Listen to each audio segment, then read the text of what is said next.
Syllabus, बच्चे पूछते हैं भाई इसका सिलेबस का क्या है, कैसे पढ़ना है, कहाँ से पढ़ना है। नहीं, तो ये भी मैं आपको क्लियर करके बता दूं कि इसमें 2 पेपर होते हैं, ठीक है।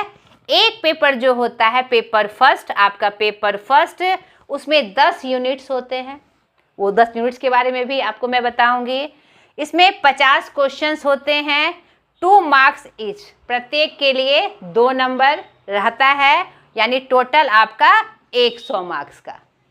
इसमें ये जो पेपर फर्स्ट है सबके लिए कंपलसरी होता है, ये आपको करना ही करना है, ठीक है। दूसरा पेपर जो है पेपर 2, इसमें भी आपके 10 यूनिट्स होते हैं, इसमें आपके 100 क्वेश्चन आपको टैग करने पड़ते हैं, इसमें भी 2 मार्क्स ईच, प्रत्येक के लिए 2 मार्क्स, टोटल हो गए आपके 200 मार्क्स, यानी 300 नंबर का आपको एग्ज़ाम क्रैक करना होता है, ठीक है।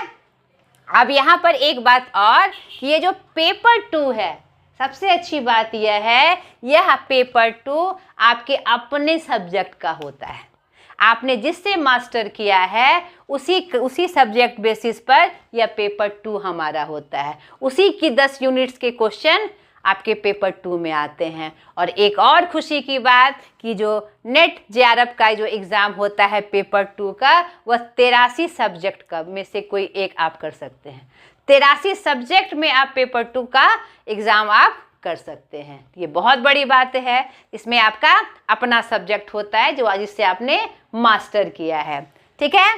तो ये बात आ गई 300 नंबर का। और ये 10 यूनिट्स अपने पेपर 1 तो सबका सेम होता है, तो क्या क्या होता है वह भी मैं आपको क्लियर करूँगी। और पेपर 2 में आपका अपना मास्टर वाला जो सब्जेक्ट होता है उसके अपने अपने 10 यूनिट्स होते हैं। जिस सब्जेक्ट का जो है उसका अपना अपना क्राइटेरिया होता है, ठीक है।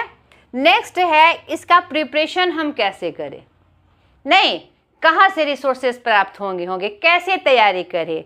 तो मैं आपको यहाँ पर इशारा कर दूँ कि आपको सर्वप्रथम आप जब किसी एग्ज़ाम की तैयारी करिए तो सबसे पहला बेस होता है आपका बुक्स, पेपर 1 और पेपर 2 का। तो पेपर 1 के अंदर जो 10 यूनिट्स आते हैं तो आपको पहले उसके लिए बुक से पढ़ाई करनी होती है, ताकि आप उसकी थ्योरी अगर आप समझते हैं, होता है आपका MCQ क्वेश्चन में आएगा एग्ज़ाम, ठीक है। लेकिन आप अगर थ्योरी पढ़ते हैं बुक में तो आपका फुल कॉन्फिडेंट आता है।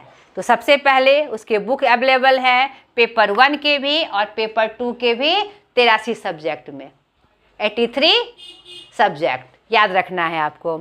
उस